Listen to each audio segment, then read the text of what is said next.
L'homme ne vivra pas de pain seulement, mais de toute parole qui sort de la bouche de Dieu. Voici votre moment de méditation quotidienne. Pour mieux connaître Jésus-Christ.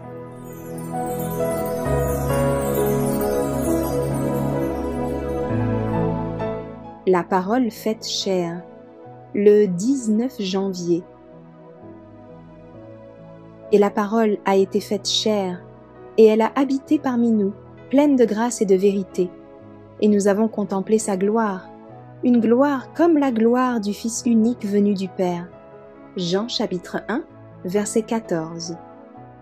Si nous voulons méditer sur un sujet solennel, arrêtons notre esprit sur le plus merveilleux fait qui ait jamais eu lieu sur la terre et dans le ciel, l'incarnation du Fils de Dieu. Le Christ était seul capable de représenter la divinité. Dieu doit être révélé à l'homme. À cet effet, notre Sauveur revêtit d'humanité sa divinité. Il se servit de facultés humaines pour se faire connaître, car seule l'humanité pouvait atteindre l'humanité. Il manifesta les caractères de Dieu dans un corps humain, préparé par Dieu. Si le Christ était venu sous sa forme divine, l'humanité n'aurait pas pu supporter sa vue. Le contraste aurait été trop douloureux et la gloire trop accablante. L'humanité n'aurait pas supporté la présence d'un être rayonnant de la gloire des anges. C'est pourquoi le Christ, au lieu de prendre leur nature, devint semblable aux hommes. En le voyant, nous contemplons le Dieu invisible qui a voilé sa divinité par l'humanité afin d'atténuer sa gloire, pour que nos regards puissent s'arrêter sur lui sans que nos âmes soient éblouies.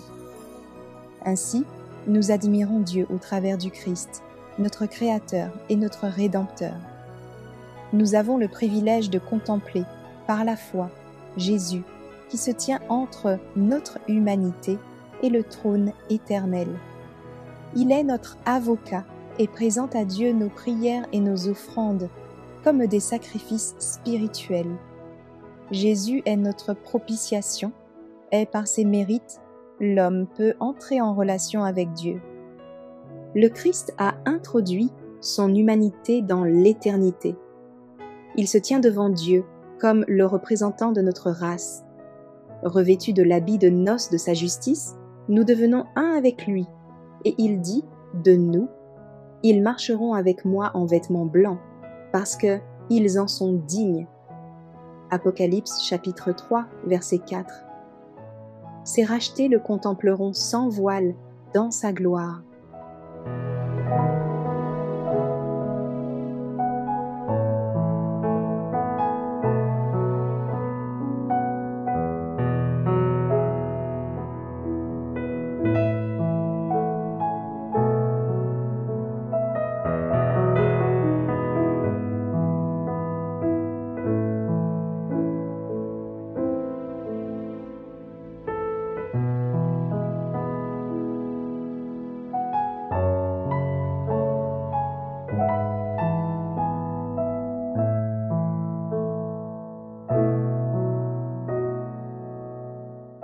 Merci d'avoir écouté cette présentation.